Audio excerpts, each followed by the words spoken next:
Yes, whenever you want. Okay.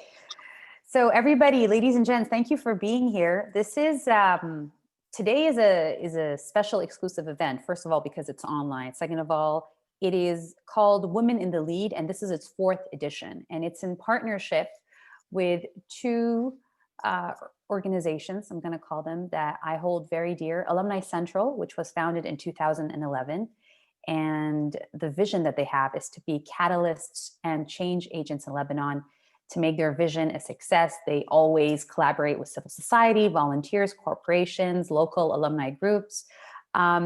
Recently, they were able to support the blast and what's happened in Lebanon by raising $100,000, which they donated to the Children Cancer Center, Beit el-Baraka, Joie, the Red Cross. And in line with their longstanding work to empower professional women, this is called Women in the Lead, and it's in collaboration with I Stand for Women, which was founded, it's a social enterprise, which was founded by I like to call her my mentor, Fattal, who will be on the panel right after our fireside chat with Nadine. I Stand for Women launched the Marion Fund, an initiative focused on women-owned businesses affected by the Beirut blast as well. The initiative was named after one of the victims that died that day, Marion Hisham Ibrahim Shah, and it already gathered more than $130,000 in donations to support more than 80 small businesses in Jumeirah and Mankhayl, the biggest 2 areas that were affected by the blast so far. My first guest, I always say, needs no introduction, but it is important to introduce her by saying that she has put Lebanon on the map in so many ways as a director, actress, screenwriter that is now internationally known. Her latest movie, Kafanom, was nominated 2 years ago for an Oscar at the Academy Awards in the Best Foreign Film Feature. But on a personal note, I think she has the heart of an activist, and she's always put Lebanon and the problems that Lebanon has and really try to highlight the realities, sometimes very harsh realities of what we face as human beings. She goes by the name of Nadine Labaki. Nadine, thank you for being with us today. Thank you for having me.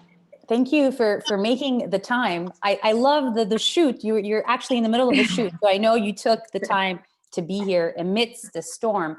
I'm going to start really quickly. Today's, we're doing this because we want to talk about women, and we want to talk about women after August 4th. Where were you on August 4th when the blast happened? I was in the mountains. I think we got very lucky. We were not home. We were not in Beirut, in our house in Beirut. So it was really a matter of luck. And the house, obviously, like everybody else's, was pretty damaged, and the office. So I guess we got lucky. I don't know why us, not other people, but this is the way it is. We were outside of Beirut, and like many people who also got lucky, but it's difficult to deal with that. I think we all have this sort of guilt feeling in a way of having been more lucky than other people. How did you live the aftermath? Like when you found out, do you remember what goes through your mind when something like this happens? It's very hard to put it into words, but if you can try. I think shock is the word. I think we've all been traumatized in a way, shocked, because what we saw felt like we were in some kind of I don't know, science fiction film. It felt too harsh for us to believe anything of what was happening. And I mean, imagine the strongest non-nuclear explosion happening in a city as small as the city of Beirut. Imagine Hiroshima happening somewhere in the world right now in our day and age. What would you think? How would you feel? It's almost Hiroshima, less the radioactivity, of course, but it had almost the same impact, the same shockwave. So if if I tell you, imagine something like this happening somewhere in the world, I think nobody would believe it. Humanity actually allowed for such thing to happen in our day and age right now. So it felt like something that is hard to believe. It felt like a film, and I think many people felt the same. Maybe everybody felt the same. That's why you feel like there was, if you remember all the all the images that we were receiving of the blast and of the people walking towards the hospitals, there was some kind of very, very strange silence, almost as if people were walking like, the living dead. So I'm still shocked until now. I still cannot believe that something like this happened in our day and age now. Yeah, it's, it is hard to grasp and to accept, because I think it's very difficult to accept. Yeah. Lebanon, even before this incident, was just at an all-time bottom low. This was just really, somebody had said it, I think our mutual friend Sarah Yafi said even if you're directing a horror movie, people would say, oh, it's an exaggeration. It's too much. It's too much. It's an exaggeration. Yeah. Absolutely. Yeah. From day one, you've always been very present on the ground, supporting local and different NGOs and people directly affected by the blast. This event, I don't think it uncovered something in you, because we're going to talk about, your films and the thread that kind of links them all. But what made you say, all right, we need to do something? What were you, because you went on the ground the next day and you were there, and I know there was a whole week where you didn't sleep. And what did you do? What did you do?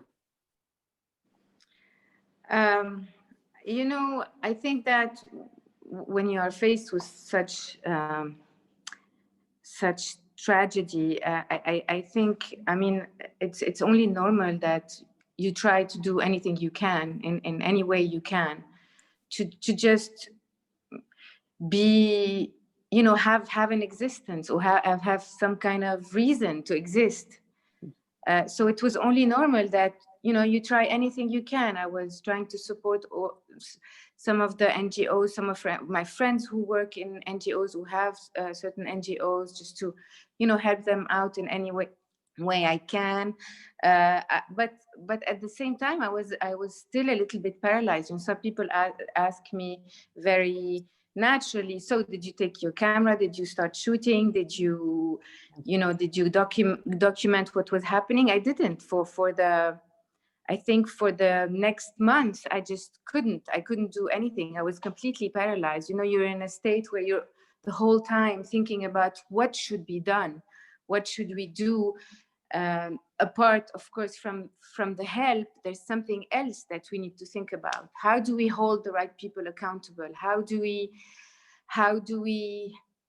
just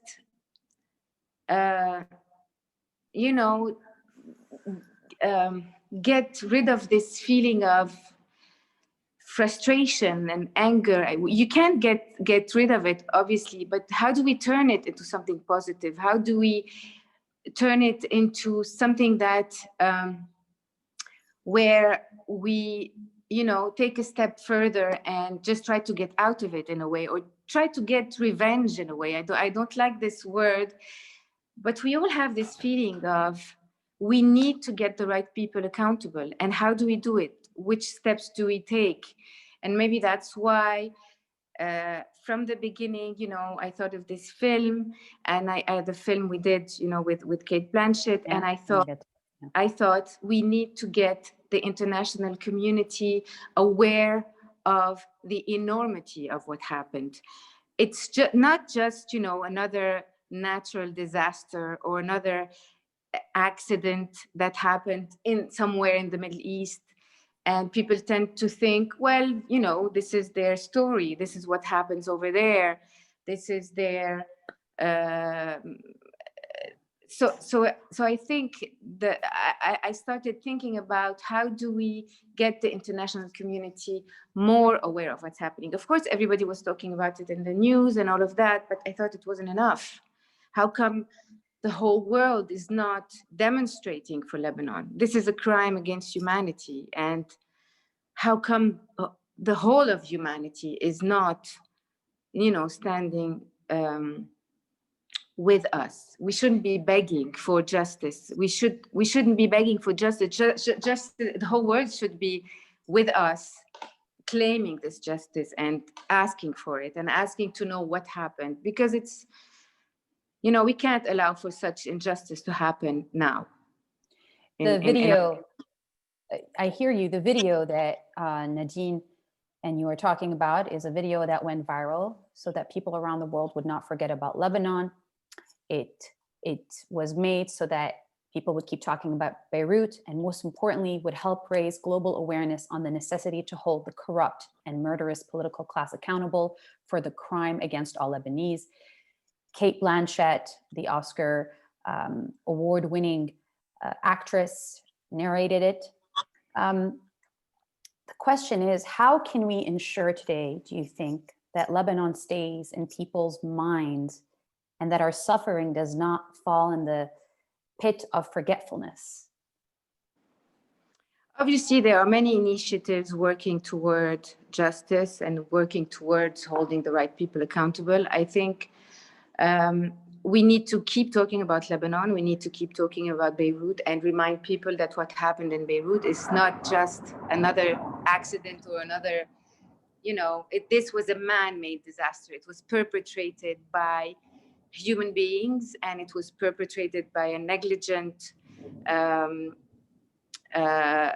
corrupt, Machiavellic ruling class, and they need to be held accountable. Whether it was an attack, we still don't know, but whether it was an attack or whether it was perpetrated by someone, it was also perpetrated by the negligence of our ruling class, when we know that everybody knew and everybody said they knew, and nobody denied it. Everybody said they knew. Yes, we knew, but we didn't do anything about it. When you hear the president saying, yeah, well, I knew, but I could not do anything. It was not in my power to do anything. You wonder, what kind of a jungle are we living in? And whether it's about this blast or something else, you feel like Lebanon is just, I don't know, it's not even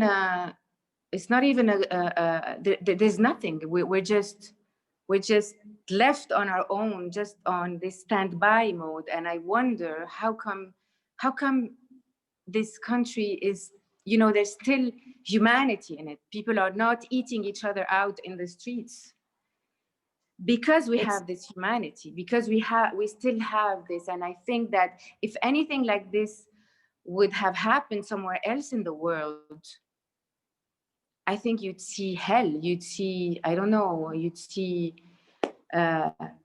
maybe people shooting at each other in the streets. But it still didn't happen here because we still have this humanity within us. And when you see what people did after the blast and how everybody came down, only armed with their brooms and their own tools to help and save more people. Personally, this is what made me stay in this country. This is what makes me still stay here. This is what makes me still hold on to this place, because I feel there's, I still believe in this humanity.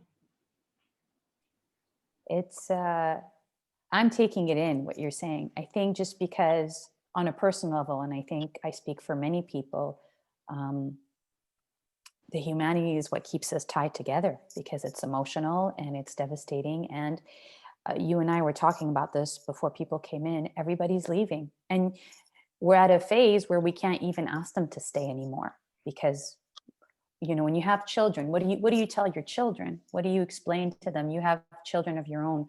How do you make them understand that this is, it's a horror show? Because I tell them, it's also your duty to make the world a better place. It's everyone's duty, you know, no matter how big or small your impact is. Everyone can make a change. Every one of us can make a change, no matter how big or small. So I truly believe in that. It's not just a cliche thing that I truly believe in it. I truly believe that any one of us can truly make a change. So this is what I try to teach them. You know, this is what I always say to my son, because he's older. He's now 12 years old. I think, but maybe this is a big responsibility that I'm putting on his shoulders too. I always tell him this is your duty also, to change anything you don't like about the world. And that's what maybe keeps me here. I sort of feel I have a mission. I need to use my voice correctly. I need to use my tool correctly, because I truly believe in everyone's power.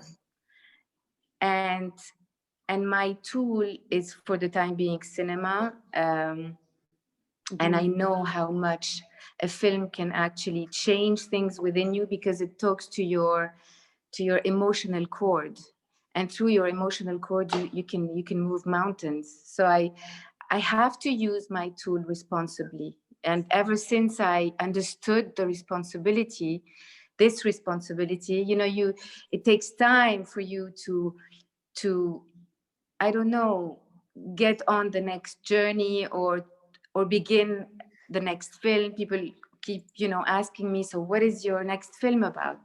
It's such a responsibility that I really don't know. I need to have the right distance. I need to have the right angle on things. I need to talk about it with responsibility. This is, I mean, talk about what's happening. Maybe, I don't know, maybe it's going to talk about something completely different. But even if I do that, I would feel completely schizophrenic talking about something else when my country is going through its most difficult, you know, crisis in its history. When you think that almost more than half of the Lebanese population is now living under poverty line. Yeah. What does it mean? I mean, are we even comprehending the enormity of the problem? So you can't just pick up your things and leave because it's difficult here. This doesn't mean that I'm not. Of course, I understand everybody who took the decision to leave. I completely understand everyone.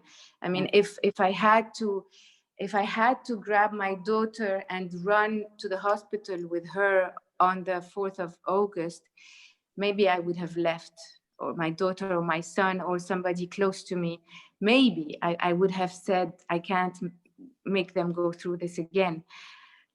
But like I told you, we got lucky, and maybe that's what for now is just making me hold on. You know, it's interesting because you say people ask you about your next project, and I just want to point out that as an artist, a lot of your movies, not most of your movies, have really always had a message, you know, from the clear anti-war message of where do we go from here, to the stigmas of a society ridden by religious zealots and the effects of a post-war society in Caramel, to the poverty, economics, class struggle, and racism in Cafarnaum. Throughout all your work, you've always demonstrated that you are a clearly human and politically engaged. And politically, I don't mean it in terms of politicians, but in the sense that you want to show the reality on the ground, not shying away from the difficulties that are sometimes very hard to accept and to see. Do you think Lebanon and you know, young artists today, women even, I want to remind people of something Nadine told me when I first interviewed her in 2013. But before I do that, do you think young artists and women especially can find salvation through art and creation like you do? You know, are we deluding ourselves to believe we can turn this into something positive? Or is it a way of survival? I really believe in the power of art. I truly believe in I think like I told you, the fact that no matter what the piece of art is, whether it's music or whether it's like a collective, it's sort of a collective, the same collective wavelength of emotions. When you're watching a film together with other people, it's a collective experience where you're listening to a certain music, or when you're watching a certain painting or a certain piece of art. I truly believe in the power of this. And in that sense, I think it's also through art that we'll be able to change things. And it's also through art that we'll be able to at least, think about this alternative world that we need to put out there, that we need to propose, because that's the only way. I mean, the way our systems are going and the way our societies are living and the way, I mean, it's not working anymore. Obviously, it's not working anymore. And everything that has been happening lately is a proof that it's not working anymore. So we need to start thinking about this alternative way of living and these alternative society or systems that will cater to our needs, to our true needs as human beings, to our true nature as human beings, and not be, not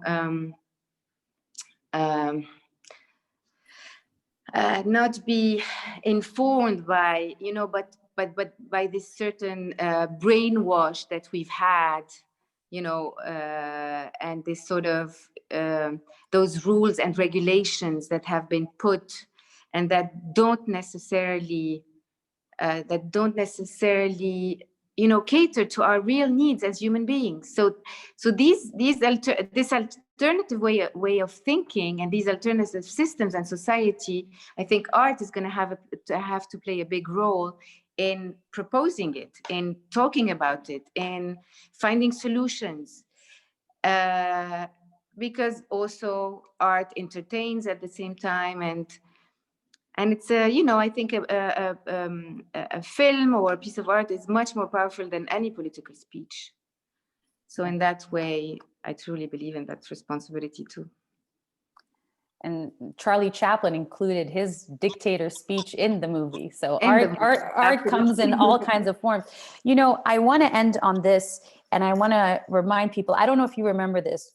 When I first got the opportunity and the privilege to interview you back in 2013, I remember I came and I thought, what do I want to ask her as a woman director, woman? And I remember, because it stayed with me till this day, you told me, Youmna, I don't think of myself as a woman director or a woman actress. I just think of myself as a director and an actress. And it hit me, because it dawned on me that, I know this is called Women in the Lead, and I know, women still struggle to make an impact in our region. And of course, you happen to be a woman, and that's the difference and the nuance you told me, that I didn't see myself as that. I saw myself as, this is what I want to do, and this is what I'm going to do. And moving into 2021 and looking back on this year, I love how you always put humanity first. I think before gender, before what society imposes on us, and breaking barriers as a human being is what I'm going to say. I would like to know, if you were to address the youth, which, we were reading some of the Q&A as you and I were talking, a lot of them say, well, is change ever going to be possible? We've lost hope in this country. Obviously, a solution is not going to happen soon. And I'm going to steal this from someone. What are 3 words we can use moving into 2021 that you can think of when you think, all right, this is where we should be? What's the mission? This is what I want you to take with you as you enter 2021. For me, the mission is justice, is dream, and change. I mean, if I wanna use 3 words, I'm seeking justice anyway in everything I do, and I think we all should be. It's not that we all should be doing that, but I mean, in everything we do, you always have this feeling that you need to do things right and you need to see things right around you. So living your life with this sense of seeking of justice, I think is important. And it's important to dream and never stop dreaming. Dreaming, you know, even if the dream can be completely impossible to achieve, you know, just I've learned that actually the way, you know, uphill towards the top of the mountain is much more interesting and gives you much more joy than actually the top of the hill. Because you know, looking at this top of the hill, you feel this joy and you feel this, you know, this motivation, and it gives you this strength to keep going and keep dreaming, and you keep, you know, every day you wake up with this dream of getting there. But when you get there, it's not as interesting anymore. I've learned this while I'm, you know, I thought in the beginning when I was making my films, I thought that, you know, when I finish the film and when the film is shown and if the film is appreciated, I'd be the happiest woman in the world. And I've noticed slowly, you know, with experience, every time I do the same experience, that after, when the film is done, I'm actually at the worst time of my life. I'm actually very miserable. And even with all the accolades and all the success, and you know, 2019, even though I went to the Oscars, the Golden Globes, the Cannes, BAFTA, you name it, people felt and thought I was on a cloud, but it was really the worst year of my life, 2019, because it's not about this. I mean, it's not about this. It's about, you know, the journey and the dream. And then the third word would be change. You know, seeking change the whole time, because we need to. I mean, if we stay, I don't know if stagnant is the word. Or if we stop believing, or if we stay where we are, and if we don't, you know, change whatever needs to be changed, is not even interesting. And maybe hope that everything is possible, and the only way is forward now. I mean, there's nothing left. There's nothing left to lose. The only way is forward. And I truly do have a lot of faith and hope in the young generation. You know, what happened in universities was a huge win for the revolution lately. What's happening, even though, you know, people sometimes tend to ask, so where are all the people? Where aren't people on the streets? I mean, the revolution is moving somewhere else now. Now the revolution is within us, and it's in our, you know, it's in our heads, in all the preparation for the upcoming elections, hopefully. And hopefully we'll have this unified opposition front that will win, I'm sure.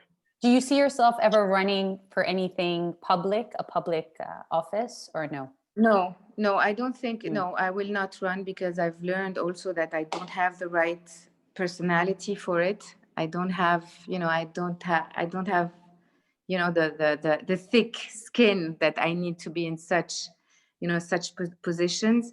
But I will do everything I can, and everything that is in my power or within what I know or within my tools, to support and to push for the right people to be in the right place. And this I will do with everything I have. But I will not personally run, no. Okay, so people, if you're watching, stop asking that question. but you know, it's interesting that you said it's about the journey. This whole year, the Beirut blast, but also the pandemic, has really, I think, shifted priorities and really made us rethink our own, what really matters. What comes to mind to you as the year is ending? And I'm going to end on that. I believe, and I truly feel, maybe I'm too hopeful, maybe I'm too naive, maybe I'm too positive, I don't know, but that's my nature. I believe that, like I told you, the only way is forward now. I believe that 2020 was a shift. And the shift is will start happening soon, and it's a shift for the better. And I truly believe in it. Otherwise, I would be too depressed. I would become too cynical, and I would lose my true nature and what makes me wake up in the morning. So I believe in that. I believe that, but there has been a certain awakening, and I think this pandemic also, sometimes it's really in the midst of a crisis that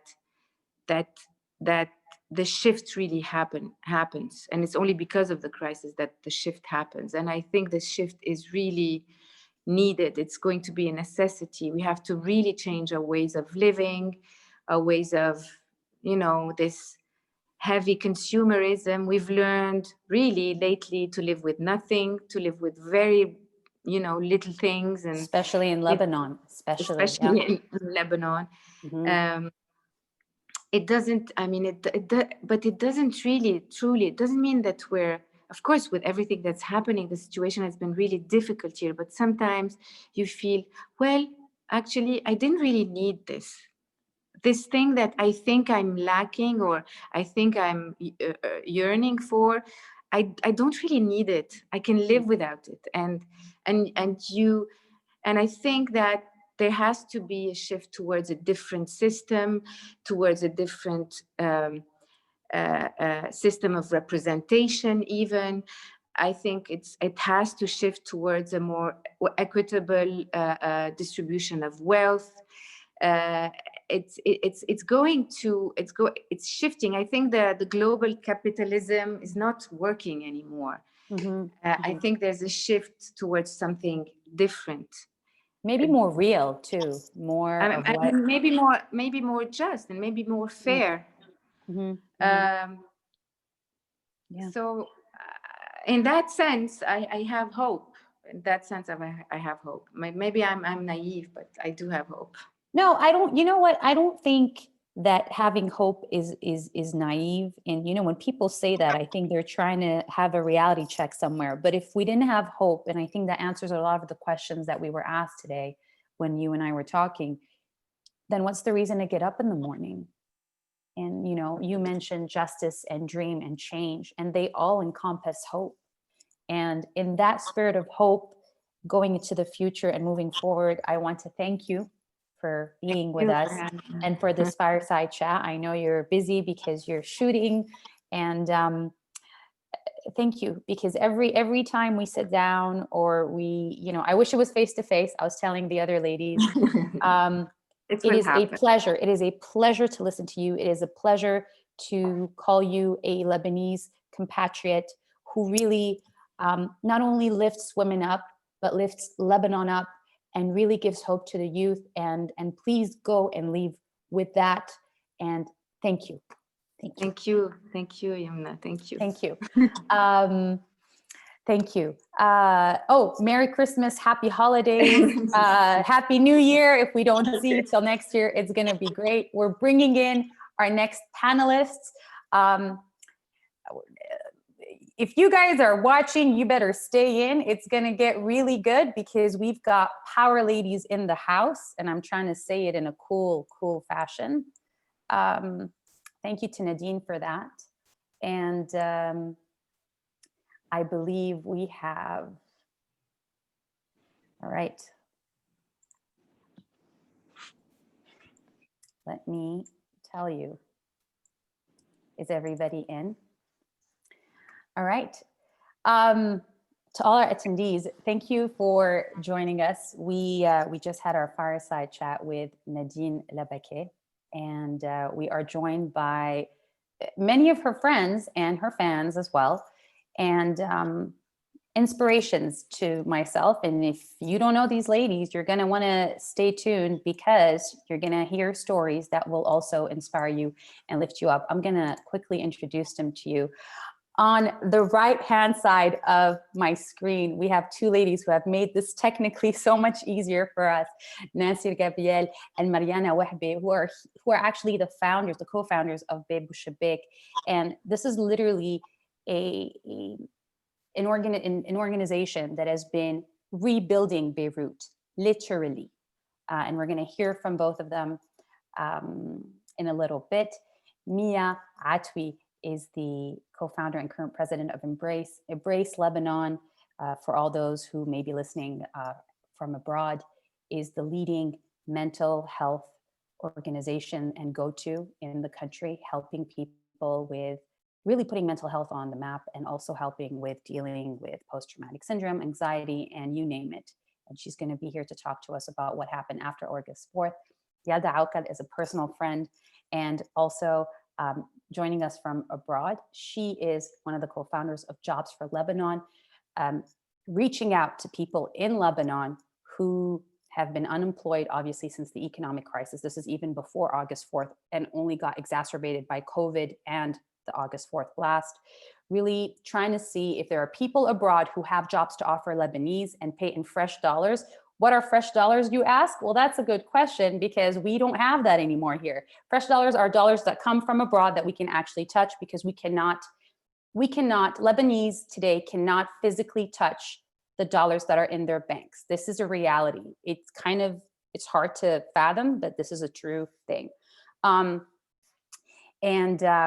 Last but not least, one of the ladies who have put this panel together and who has put this conference together, Caroline Fattal, who is the co-founder of I Stand for Women, also part of the Fattal group, and a family-owned business. I call her a mentor of mine. She's never really formally accepted, so this is kind of embarrassing, but for the conversation, we'll just pretend she has. Ladies, thank you for joining us. I hope you enjoyed. How is Nadine Labaki, right? Like, please unmute and come on in. Mariana, Nadine is a personal friend of yours. What she says, does it resound with you? Well, it's conversations we've had many times over many weeks, and I always listen to her. And as you said, it is really inspiring. Caroline is your mentor. I think Nadine is mine. She has this massive compassion for what she does and how she does it. So when she speaks, you could feel everything. It comes from the heart. So you can't but be inspired. I'm very lucky that I call myself her friend, because I'm always learning, always. Yeah. Caroline, I want to start with you. And we touched on this a little bit. August 4th came right after, really to add salt to a very big wound when it comes to Lebanon, because of an economic collapse, almost, really. People are trying to still remain positive about it. But as a business expert and a family business owner, the shocking blast of August 4th really kind of made everything worse. And, I just want to hear your perspective from somebody who's really put their business and championed the Lebanese economy for so long. Today, what are the current challenges we're facing? And with the scarcity of the dollar, how do we keep going? This year has been incredibly hard for all businesses, be it the big businesses or the small businesses, because what I'm also seeing on the ground with the Marian Fund is that very small businesses and medium-sized are being affected. And us as a big business, because we employ today more than 1,200 employees in Lebanon, I think we have never seen this in our 120 years of history. And also we operate in 8 countries, and we've seen, difficult times in Syria, in Iraq, but really in Lebanon, we have had it all at once and all at the same time. I think the most difficult thing for us today is how to protect our people, because our employees, the purchasing power has degraded so much, and at the same time, the top line of companies has shrunk, and so you really want to keep your business afloat, and at the same time you realize how much your employees purchasing power has dropped, and the whole Lebanese population. So how to protect our people, how to ensure that we can still pay the salaries and maintain the workforce. This was the top priority for us. I think after the initial shock of the COVID, and of course the August 4 explosion was the worst thing, but COVID has already come, and the devaluation and all what you know. The other question that comes to your mind is how to reinvent yourself for the X number of years and time. Is that how you can reinvent your business? Where can you find opportunities in these difficult times? So be it by local production, finding ways also to collaborate with local companies, thinking about how we can start exporting things instead of having this importation model. It's true that this crisis has revealed that the business model is not functioning, and that we have to think differently about how we see our business. It's interesting because you mentioned, I think a very interesting line that you mentioned is we have to think about new opportunities and kind of being able to create new opportunities from what's happening. Nancy, Gabriel, and Mariana Wehbe did that with Beb W Shebbek. Nancy and Mariana, whoever wants to talk about this, if you could please just tell us a bit about what you've done after August 4th. And Mariana, I had a question for you because, Lebanon is broadcast in the media throughout the world as a failed nation and failed state. Maybe rightfully so. But, from a PR's perspective, and this one's for you too, Nancy, what message can we send to the world about Lebanon today? So part one, part two. The floor is yours, ladies. First of all, thank you for having us. We're very honored.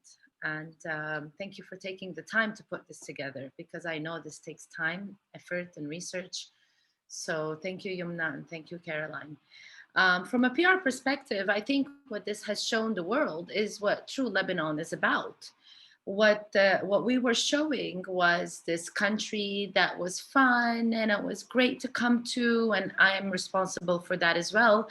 I used to always tell the press, we're the country of contradictions. 6 minutes down, you have refugee camps and you have $2 million apartments and $20 million apartments, and there's no crime. And, I have to be honest with myself now, that was a mistake. The true Lebanon is what you saw after August 4th. And this is from a PR perspective, what is extremely important for the world to see, and what I believe the world saw. The real Lebanese that have been holding this country together for the past 20 years, while our government was stealing everything away from us, while our government is actually a mafia, not a government. The NGOs that popped up in such a circumstance did not pop up because it just happened that there was this massive explosion and we knew what to do. This is years of practice. These women and men that are involved have been involved in many, many, many NGOs off the ground for many, many years. Only the private sector is what has kept this country going for the years that we were on cruise control, knowing that we were about to hit a huge wall. So to answer your question, I would say it was the chance for the world to see what the true Lebanese are and how they have kept their country together to the best of their ability with such warlords ruling us. And I was very proud to show that. And I always wanted, it was my whole thing. Like, this is truly the real Lebanon. The youth, the women, the men, the cleaning of the streets, all of that came from the real Lebanese. And Nancy, that's how Beb W Shebbek came about. Exactly. I know you were an expat first, so you've always had probably this love and this attachment to Lebanon. And then Beb W Shebbek, tell us a little bit about that, please. Well, actually, I moved to Beirut 10 years ago with my family because I wanted my kids to feel the Lebanese. I lived abroad for a long, long time, my husband too. And I wanted my kids to, to feel their Lebanese, to speak the language. So I really came back. I don't work here. My husband doesn't work here. I just came back for the love of my country. And when when the blast happened, and when I saw myself standing around my totally destroyed home, I had all the means and I could have left immediately, but I just couldn't do that. I just felt that I needed to give back to my country somehow. I needed that I can help. I felt that I had this responsibility, the duty to give back to my country and to help people, because I knew, like everybody else, that if we, the people, like the private sector, if we were not involved and engaged in rebuilding our country, they would be left alone, because the government is not there, haven't been there for years and years after war. So we knew that we had to do something to help people. And I did not leave. I just stayed, and I asked my family to support this decision.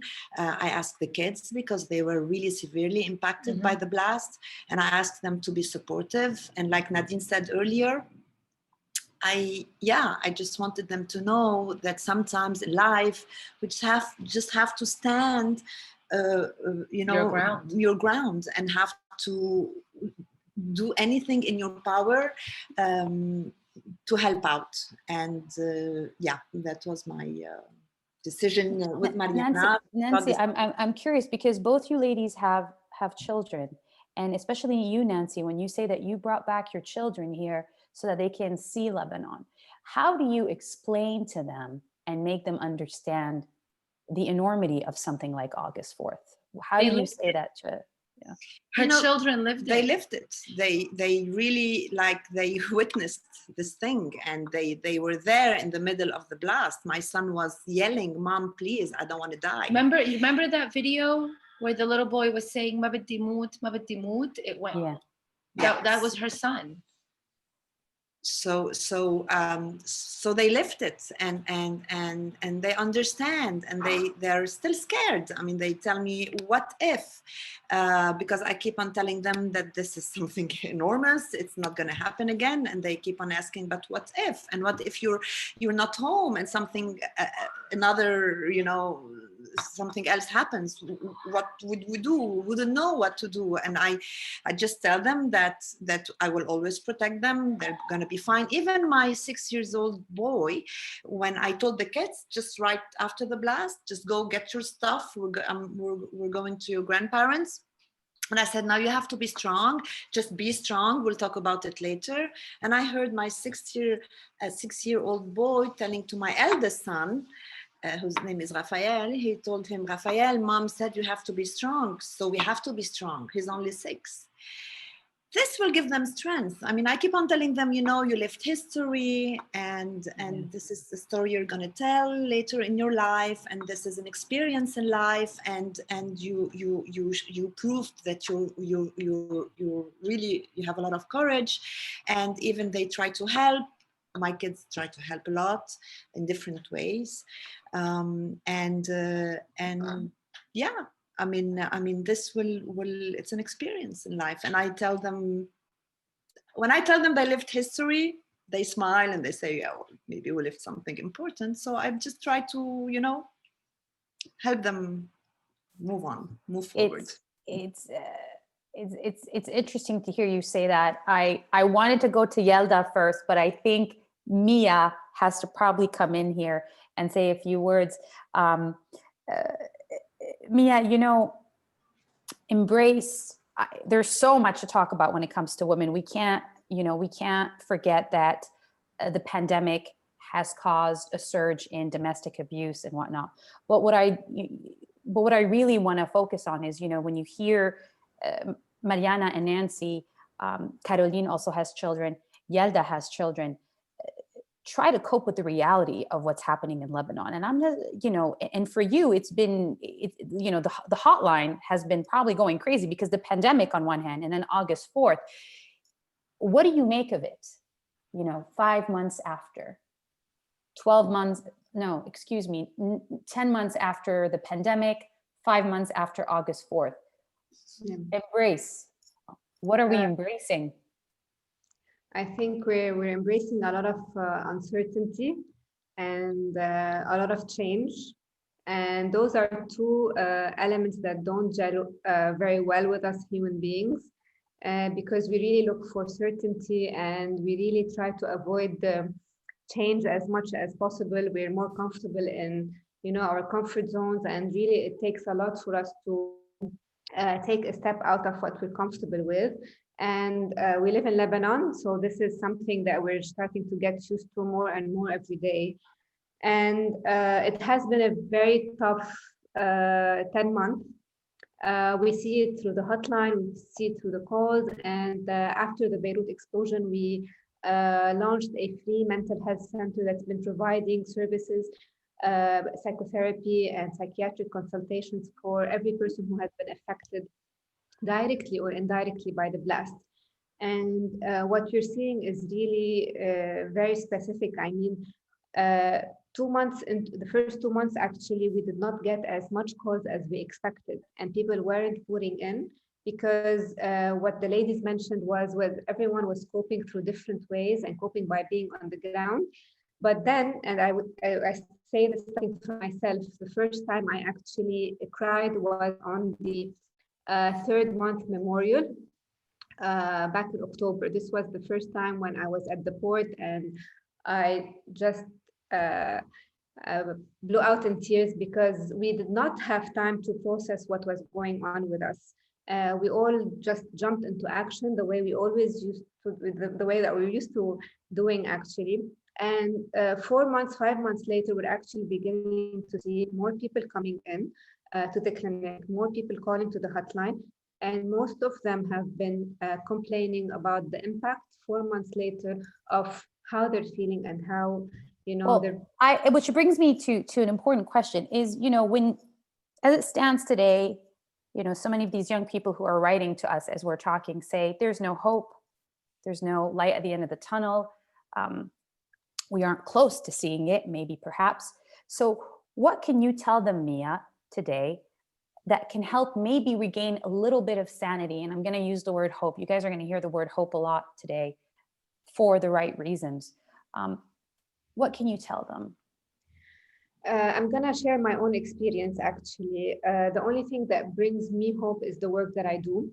And that I do is important because, first of all, I feel that I'm constantly on every minute I'm giving back to the community. And Nadine talked a lot about being able to make a change, whether small or big, and to be able to feel that we have an impact. I feel this every day in the work that I do. And this is why one of the only advice that I have is for people to really look for what gives them purpose and meaning during these times. We all can find something, whatever it is. It could be through volunteer work, it could be through our careers, it could be through our families, and try to give those small things the most time that we can. I know it for a fact that I've been working nonstop since August 4, even though I used to do that before as well. But everybody looks at me and says, how do you not get tired? And this is because I really believe in what I'm doing, and it gives me purpose. So I really would just encourage every single person who's feeling hopeless just to try to reflect on one thing that provides them meaning. But you do get tired, Mia. It's hard. It's hard not to get tired. It's because it's mentally and emotionally and physically exhausting to be Lebanese. It's a constant battle. And you know what you said just takes me to Yalda.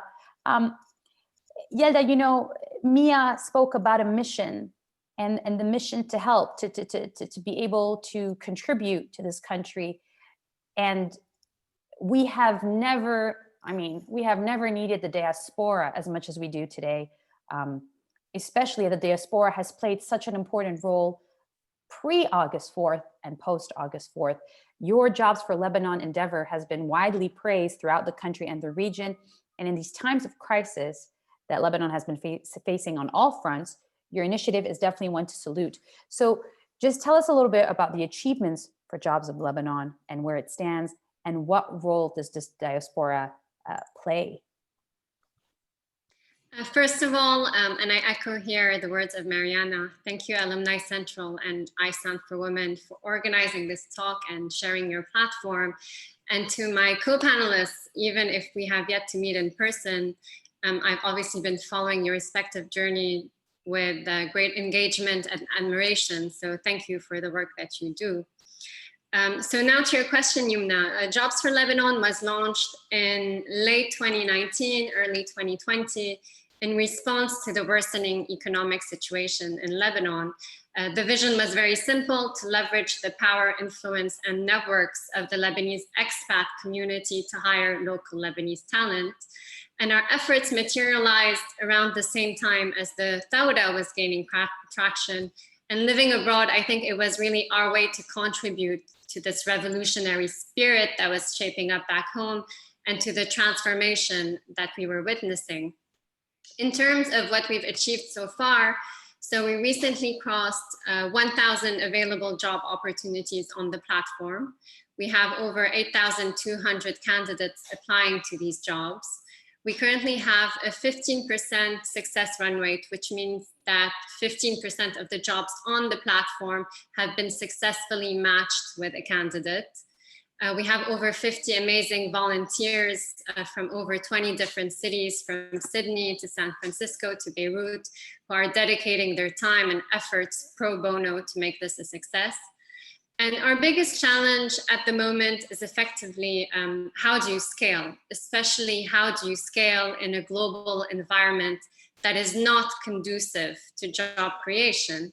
And we're working hard internally to overcome that challenge, to ensure we grow our pool of job opportunities, that we improve our success hit ratio, and that we upskill more candidates. With regards to your question about the diaspora, Youmna, look, yes, the diaspora has played a very fundamental role, especially as it relates to aid in the aftermath of the August 4th explosion. However, I feel that we sometimes over-romanticize the role of the diaspora, and I say this as an organization that relies heavily on diaspora engagement. But the Lebanese diaspora, as a result primarily of migrating in times of conflict and civil strife, has a tendency to replicate conflicts inside of Lebanon, and more alarmingly, keep them alive even when domestic actors have moved beyond them. So I recently heard a figure, and please don't quote me on this because I don't know what the source is, but that for every $1 in aid that went to Lebanon, to local NGOs in the aftermath of the blast, approximately 5 times that went to political parties and local municipalities to reinforce the sectarian system that is in place. So we need the diaspora, and the diaspora plays an important role in, lobbying their host governments, as we've seen with the US sanctions and Macron's visit when he was accompanied by prominent Lebanese business leaders. But I think that we need to be very vigilant as well about the diaspora, its agenda, its intent, its legitimacy, and effectively hold it to the same account as we do our local politicians. It's interesting for you to say that, and ladies, Nancy, Gabriel, and Mariana Wehbe, I know you're trying to be humble. I've asked about Beb W Shebbek because I want our audience to know a little bit about what you've done.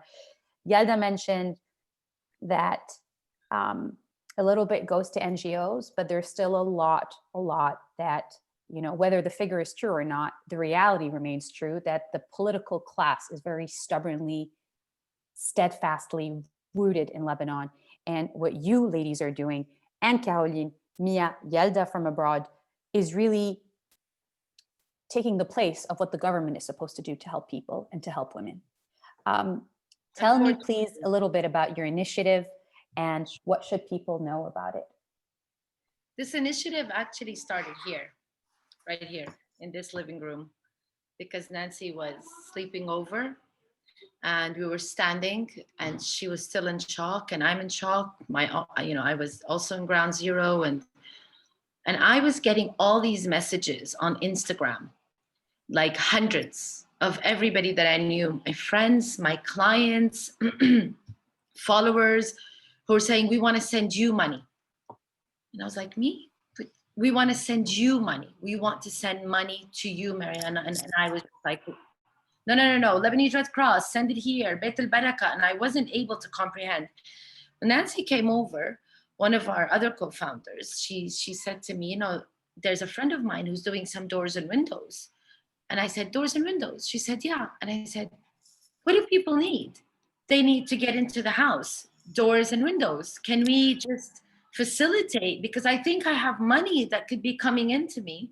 I have 16 years of supply chain management. So I was able to just really put it together. Like I was able to see what I needed to do on the ground. And Nancy has the procurement skills. We're in touch with all of the interior designers and architects. And I'm like, we get the interior designers and architects. They're all our friends. Let's, just push this out. That's like all of us keep saying, first of all, it was a duty. It was like, what are we going to do? We weren't looking at each other as what happened to us. It was, what are we going to do? And much happened, And especially that, again, after the blast, when I understood what happened and that areas were totally destroyed, and I was there and I felt this duty. And I felt that this is where I could fit because I come from a design background. Exactly. And I know the architect, and this could be my field. And this is where I could be an added value. We were able to push it really fast without thinking. I think if we both really thought about it, we would have, in 24 hours. Sometimes it's that, yeah. It was done. It was done in 24 hours. It was Marwa, Beb W Shebbek. It sounds good. Marwa. Let's call the agency, do a post for me. All these volunteers came in. The money was there. We opened the account. 4 or 5 days later, we had already people on the ground. And this is how we're setting up. But more importantly, it was about, Nancy kept saying to me, we can't keep walking around the city in this destruction. Beirut has to look the same. So our mandate is we bring things back to the way they were, to the best of our ability. That means the shutters have to come back. If it was wood, it cannot be changed to aluminum. If it was double glazed, we will bring that back. If the shutter was green, it cannot be white. We cannot be of any further destruction to our city a year later. So we had an obligation that we've put on ourselves. First, it was a healing process because I think no one can live in a destroyed city. Yeah. I mean, you would never heal. This collective trauma will never heal if we don't build our city again. We cannot live visually in something totally destroyed. So this was the main thing. And then when you walk around, actually, and especially after this blast, although we all knew about the history of our country, I mean, the French, the Ottomans, even the mid-century architecture, but when you see all this destruction, you appreciate even more what was there before. So we decided, this is our cultural background, we decided that yes, we are fixing, but we want to preserve the architectural identity of these areas. Right. So we had this guiding line of never replacing wood with aluminium, preserving the identity of this area, the history. And our mandate was simple. It was doors and windows. We weren't trying to do something or bite off more than we can chew. And it wasn't like, we are going to become this huge. No, that is not. It was an initiative, and it will continue to be. We are clear. The house is structurally okay. Yeah. You can come back home. Exactly. And you can be safe, and let's do this as quick as possible. And we were quick because we wanted people to go back into their homes before winter, and mainly all of the homes needed doors and windows. Yeah. So yeah. I'm gonna, it's interesting. This just came to me, but you know how they say when one door closes, a window opens, or vice versa. So it's interesting. No, and and you can't help but get emotional because, Nancy said it best. You're rebuilding, and in the process of rebuilding, and Mia will agree here, you're healing. Because and you ladies said it, you get to work right away because the more you think about it, the more you're like, well, no, something needs to be done. There's a hole here to fill. Let's fill it. And you did that. Us very busy. Yes. But I want to add one more thing that's really important for us to talk about on how fast we moved. There's an NGO called Unite Lebanon Youth Project, who actually, because, and I hope we will talk about this later, the importance of us collaborating as NGOs and the impact we can have on the city if we really collaborate properly. So Unite Lebanon Youth Project is a 15-year-old NGO that's super compliant, and she's a dear friend. And I called her and I said, I can't be receiving money. I can't do this. Can we do this compliantly through you? And she said, well, let's do that. And I'm also going to open a relief fund for you. So that gave us the chance to breathe and actually just start working on the ground super fast, knowing that we were going to be compliant from day one, because we had the umbrella of this woman who trusted us, took on a huge responsibility, and gave us the power to move super fast. And for that, we are very grateful. And, you know, and it's interesting you mentioned collaboration, which is something that Caroline said and did. Caroline, I cannot forget this video of you walking through the streets of Jemese not long ago and really highlighting women, small businesses, you know, in Jemese and Manmkhayel, the two areas most affected by this blast, and the Marion Fund, which you also helped create. I Stand for Women is one of the reasons we're here today. I know it was an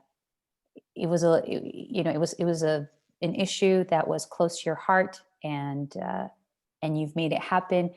Does it have a new meaning for you today when you think about 2020 and going into 2021, COVID, the blast, women going through crises, businesses? I mean, it's all encompassing. Well, I think I'm getting emotional hearing all the stories tonight.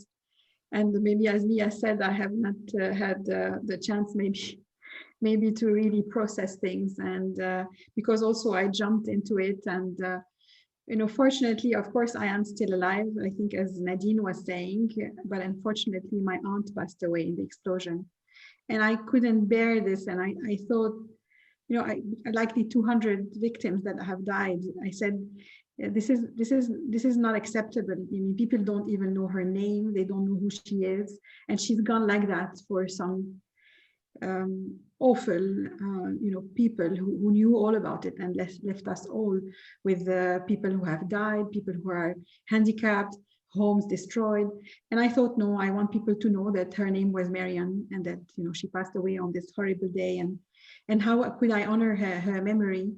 And then that's when Stand for Women took another meaning for me, because before that, for the ones who know the NGO since 2017, it was more about social media awareness on gender inequality, and also work in academia with women in leadership programs. But then suddenly I said, no, Caroline, you need to go on the ground. And maybe it was a healing for me, as the ladies have said, because I couldn't find meaning in what has happened, because it was so horrendous. But I found meaning in giving myself, my know-how, my network to women businesses, because that's where I felt I had something to give, because I'm a businesswoman. And I thought, okay, women who have been affected by the explosion, small micro enterprises in this area need help. And we've identified very fast three categories of women we wanted to help. When one is the very vulnerable women, the one we know, the tailors, the grocery stores, the small flower shops. The second category were women who still employed people despite this horrible crisis, and who even created jobs after August 4th. Some of them exist. And the third category was, we wanted to help women who are keeping a certain culture heritage of Beirut. We don't want Beirut to become a city of the third world, you know. So we very fast, we have today a database of 240 women-owned businesses, 240, and we have been able to help more than 80. I mean, the funds that we are able to collect are 130,000, which is not much. I mean, compared to the damage that's needed, we really still need funds. We have had a lot of NGOs, so to build on what Mariana and Nancy have said, it has only happened through a coalition. What we have seen in terms of NGO collaboration is amazing. We have helped. So as Mariana and Nancy were saying, I don't have a team who can do core and shell. So we've collaborated with NGOs who can do core and shell, like Beit al-Baraka, Live Love Beirut, Al-Fanar. You know, we even had people from Tripoli through Al-Fanar with March Lebanon and Betco, who came, and young men who came and restored the women-owned shops in these devastated neighborhoods. So I can name you many more NGOs concerned with what, I mean, it's amazing, IECD, it's amazing what has happened. And it's only through coalition and through replacing what the government has not done that we are making change on the ground. But I think maybe, like, I don't know if I'm sharing something that the ladies feel, I really feel as a drop in the ocean. I really feel sometimes that, okay, I'm fixing one store at a time, but I mean, there are so many more to do, and the devastation as we walk in these streets is so terrible. But I think if each one of us does his own job, one woman at a time, or one store, one home, and we're doing our best, and it's a way of healing. And to build on what Mia has said, when we're visiting the women's stores now, it's now that they are crying. And 2 days ago, I was in Jaitawi, and the lady told me, but the last 2 months I've been so strong, and I managed, and I reopened my shop and everything, but she was falling in tears.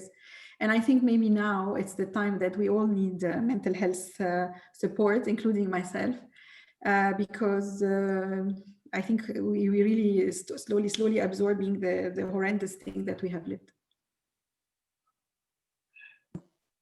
Thank you for that. Thank you for that. I think, yeah, and Mia, we're going to get to you. Mia, we're all going to have to come to you for emotional. And then how do you deal? Because I know how you're never tired, Mia, because you keep at work.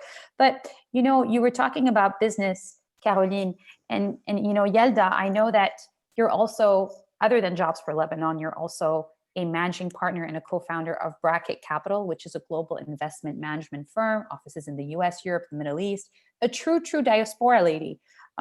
As you know, and I think this one's interesting, Lebanon has been facing an economic crisis that's really unprecedented. But from a financial expert perspective, where do you think we're headed? We keep talking about this idea of hope. Is there any hope left? How do we revive this economy? I mean, people have no more hope. They call us, they call us completely, this is a delusion, they say. So, and then there's the political class, and how do we hold everybody accountable? What do you have to say about that? Thank you, Youmna, for this question. Yes, I am an investor, but something not many people know is that I'm also a trader.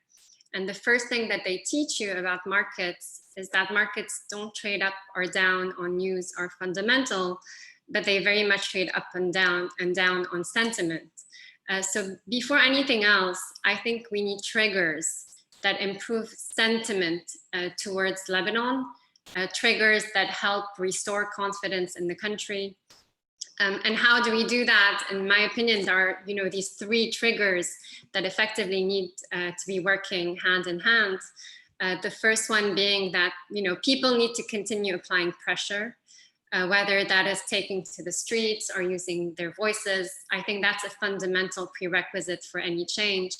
And I know it's easier said than done, and probably not my place to opine, sitting in the comfort of my home in a foreign country.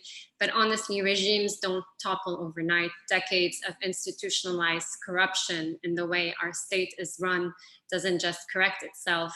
I think it takes tears, sweat, and blood, and it takes courage and persistence and ongoing pressure. The second thing we need, again, to improve sentiment towards Lebanon, I think, is obviously an independent judiciary, or at least an indication and clear intent of a willingness to move towards an independent judiciary. And I think in recent weeks, we've witnessed some steps in the right direction with the charges over the port. Again, it might be very superficial when compared to the depth of the criminality of the political class, yet it is without a doubt a step in the right direction.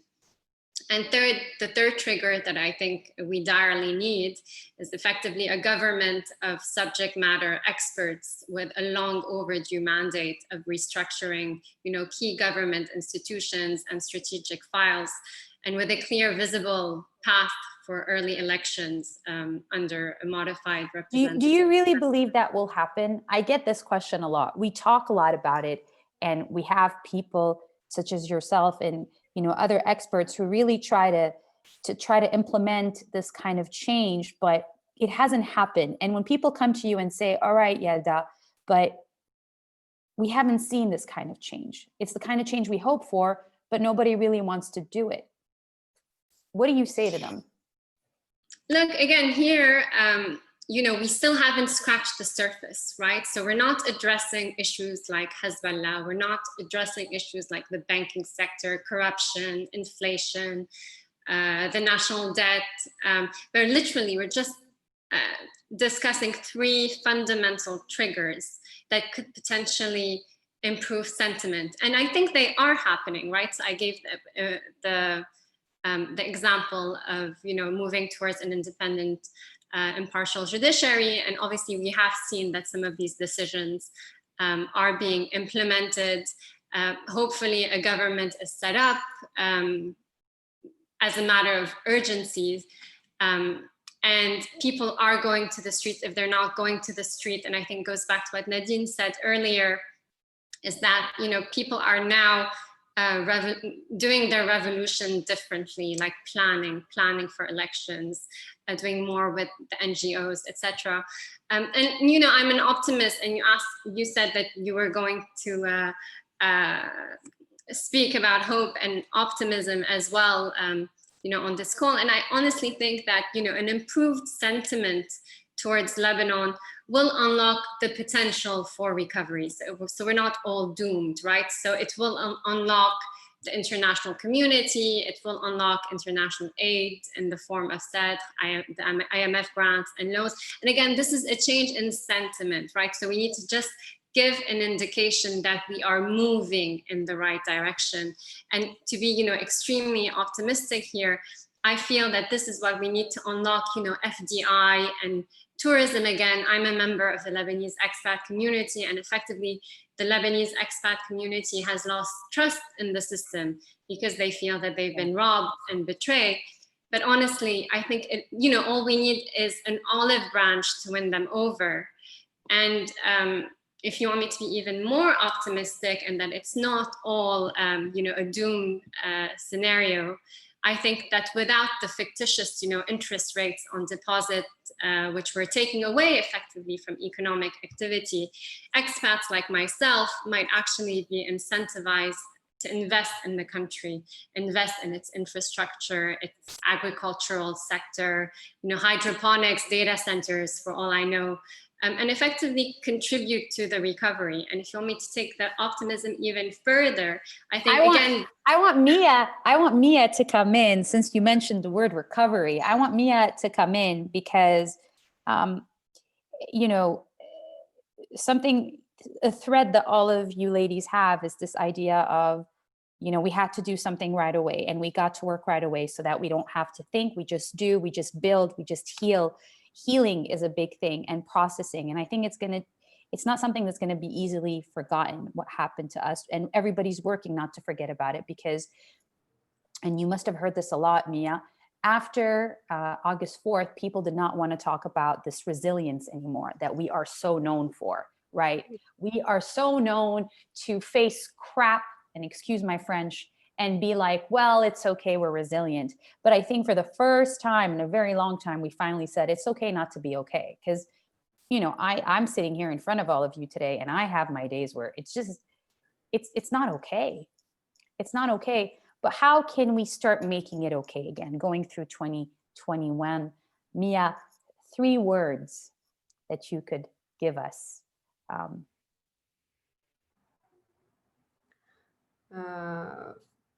Fight for social justice. That's the only 4 words I can say. Okay, that's what you want to give us? Okay.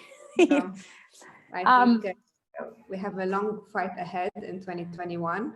And as you mentioned, we need to keep talking about what happened, and we need to keep our voices really, really loud, because we're up against some big giants. Nancy, Mariana, do you have 3 words each going into 2021?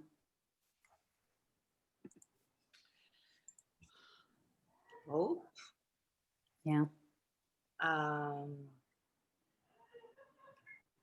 I feel we're a speck and a fleck in history.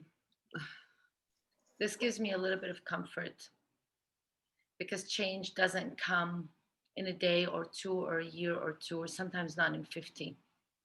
But we're definitely part of that change. And whether we see it, I see it in my lifetime or not, I hope I will. I know it's not 3 words. I believe we're planting that seed. So that gives me hope to continue. A speck and a fleck in history of change for our nation. Sorry, your turn. I would say hope, stronger community.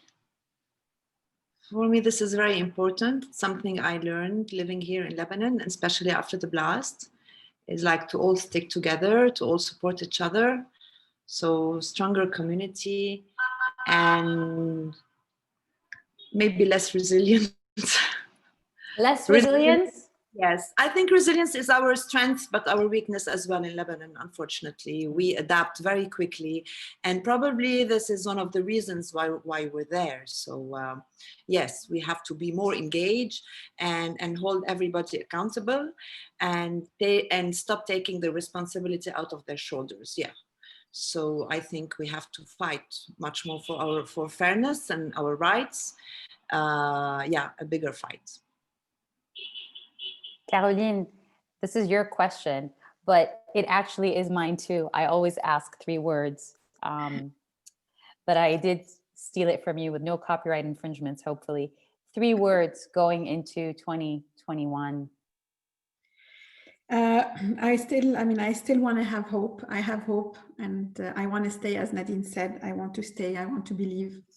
The second one for me is sisterhood, because I saw a lot of women on the ground, and well, of course it doesn't mean that there are no men, but I saw a lot of sisterhood going on, and as it's one of the pillars of Central Women, I would say sisterhood, and I think strengths. How can we find strengths to continue to pursue? And I would steal one more word, because for me, it's not even 2021, it's 2022. It's the elections that are coming. It's how we can be present. And so it's about preparation, because next year is a year of preparation. As Nadine said, things, we are out of the streets. It's true, because we understood that it's not by getting bullets in the streets that, we going to be able to make the change. The change is going to happen in 2021. And the big thing is for 2022, where democratically we need to ask for the change and to make it happen. So for me, 2021 is a preparation year. So 2022 is actually one of your 3 words. Moving forward. Yalda, it's interesting because from abroad, a lot of these people, young people, are leaving this country. And we talked about this with Nadine and the ladies here. And there's almost no reason to stay, yet some women, as we've seen, have a reason to stay. Moving into 2021, even from abroad, experiencing all of this, what are the 3 words that you carry with you, or that you can actually give to young ladies and gentlemen listening to us today? I think I will steal your hashtag, Youmna, talk about Lebanon, right? So keep Lebanon in your conversations, in your thoughts. I think the brain drain at this stage is ongoing and inevitable. I don't think we should be dwelling on its misfortune. I think we should look and focus on its upside. And that's a message for the youth that, Lebanese will move abroad. And I think we've had this conversation already, where I say they will excel in their respective fields. They will regain their well-being and the well-being of their children that has been stifled under the suffocation that is life in Lebanon. But then on the flip side, they will also, start providing job opportunities to the ones that remain back home. They will remit funds to support their families. They will fuel the economy again. I'm an optimist by default, and I think that's an incredibly powerful force to be reckoned with. We all are, right? Can you unmute, all of you ladies, and come in as if we're actually all here having, whether it's hot cocoa with marshmallows or whatever you want to do at the end of this year. It's interesting, and I want to hear your thoughts about this as we're coming to a close. We always talk about women, women, women. I told you what Nadine told me a couple of years ago really hit me, that, women need to put women at the forefront, right? The hashtag she for she. We need to help one another, but also, and Mariana started by saying this, it goes beyond just women. We can't do this without men. We can't do this without not only thinking about gender, but thinking about humanity as a whole. It's always so surprising to people to see women doing well in our region. It's like, oh, well, you know, oh, Yalda is a business owner. She's in finance, really? Or, oh, wow, she's in PR. Yeah, I mean, or there's a family-owned business, or we're dealing with mental health. It's almost like we're nurses, we're mothers, we're sisters. But it goes beyond that, right? It's all kind of the thread of humanity at this point. And going into 2021, with all these priorities shifting, Nadine finished it by saying, you know, we can live without certain things. What can't we live without? As humans, when you think about your priorities and how things have shifted this year, I wanna know about the humanity level, away from business, away from, you know, let's talk about healing a little bit. Whoever wants to jump in. Not all at the same time, please. I don't say you can't live without me. Well, there you go. 24 hours a day. We've never spent more time with each other. Yeah, 2021, I have Mariana with me. So I think Mia, what can't you live without, Mia? Is Mia still here? Oh, she disconnected for a little bit. She'll be back. Mia, what can't you live without? 2021, you know. Just looking back on this year, trying to make sense of it all. Mia, can you hear us? We cannot hear you. I can't live without after August 4 without Beirut. Oh, that's a nice one. It's a new love affair of mine, I noticed. So right. I saw a message you put on Twitter, Mia. You said that you love Beirut even more now that it's wounded. It really triggered something with me because I felt the same. Yeah. What can't we live without, Mariana? Because it was wounded. We all want to take care of it and heal it. But doesn't this show a little bit of the change of the kind of women we're talking about? You know, this is our land, this is our country, this is where our feet are rooted, this is where our instincts also kicked in. I felt like somebody was taking my home away, somebody was taking my land away, somebody was taking my trees and my weather and what I love away. And I believe, you know, we keep talking about women, but there is change coming in to allow us to show our compassion and to use that in a powerful way. I believe this is what we're seeing, and with better men helping us move forward and allowing us to be that kind of woman that says, you know, I want to save my land. I want to save my land. Caroline, I agree with yeah, go ahead. Okay. Go ahead, Yalda. Go ahead, Yalda. No, I was going to say I agree here with Mariana. I think the panel here is a phenomenal example of healing and what Lebanese women can achieve. You know, I think women have played a pivotal role in the political development of this past year, whether on the streets, on social media. The panelists here leading groundbreaking NGOs. You know, women stepping up as thought leaders, as writers, as voices. And I think, you know, we need to make space for women leaders and share their assent. And we need platforms like this one today to ensure that women and girls' voices are heard and that they reverberate everywhere and strongly. Caroline, you want to take it away and tell us what can't you live without? This one's emotional for you, Caroline, just because of everything that you've been through and also organizing something like this. I would say that also the campaign of Embrace, the recent campaign about the hug, about embracing people, how much we're missing the hug, the love. So I think this is what we miss the most. I mean, on top of all the trauma we've been through, this campaign has really also triggered something in me, because we all need this love and hug and compassion and solidarity. Oh my God, I'm virtually hugging all of you right now. I'm such a polar bear when it comes to that. Cheesy, and I'm not afraid to admit it. I want to bring in a man who harasses me with lovely calls, but who has been a partner of mine and a collaborator since day one. Wael Kishli, if you want to join us as we end this. Wael's all the way in Canada. His wife gave birth to their third child.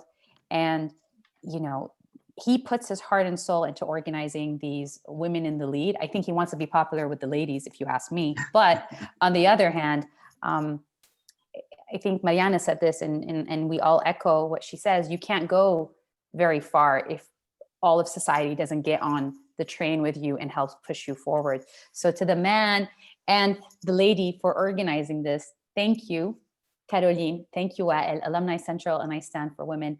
Thank you. We want to thank you. We want to thank you, Youmna, for being. Wait, I'm not done yet. Thank you to Nancy, Gabriel, Mariana Wehbe, Yalda Aakour, Mia Atwi, Nadine, Labaki, also for sharing their stories. On a personal level, I just want to say that, you know, Mia, you know, and I was saying this, I, you know, as a journalist, I ask questions all the time for a living, and even when I'm off that. And it's never been more personal, not just because of land, but because of, you know, the lack of touch, the lack of warmth, and dealing with all these crises, and just having to really internalize and make sense of it all in a world that is becoming senseless. So thank you, because these kinds of talks, and when we hear each other's stories, they help us connect, and they remind us that there is a way forward, and there is a future after this. So even for me, I'm very inspired by all of you and very touched. So I thank you for that. And thank you to everybody who attended, listening to these stories. Stories keep us alive. They keep us connected, and they're the thread that links us all in humanity. Nadine Labaki would approve. She builds her art on stories. Wael, do you have something you want to say to these ladies? Be careful. Well, there's nothing to add. Of course, what they said was really inspiring. The job they did on the ground, like with all my respect to the men in Lebanon, they were in the front. They were the people, they were the ones that were leading all these initiatives, amazing initiative, whether it's Yalda or Mia, or of course, Mariana, Caroline, and Nancy, amazing initiatives. We are really inspired. When I want to, you know, I was telling my wife earlier, when I want to see how I'm doing, I usually look at the Lebanese ladies and get inspired. Like, oh my God, how are they doing this? How can they find the time to do this? I know all of you are busy ladies, like you have your work, and it's really inspiring. And thank you very much for doing that. Thank you for being on the webinar today. It's a real pleasure having you. Thank you, Youmna, so much. And thank you, Caroline, for collaborating with the I Stand for Women. Yeah, that's it. Yeah, thank you very much.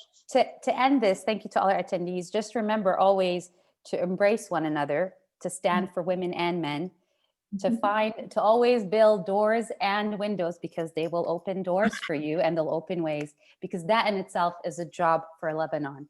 So thank you, ladies. Thank you. Let the healing happen. Thank you so and much. Thank you for connecting.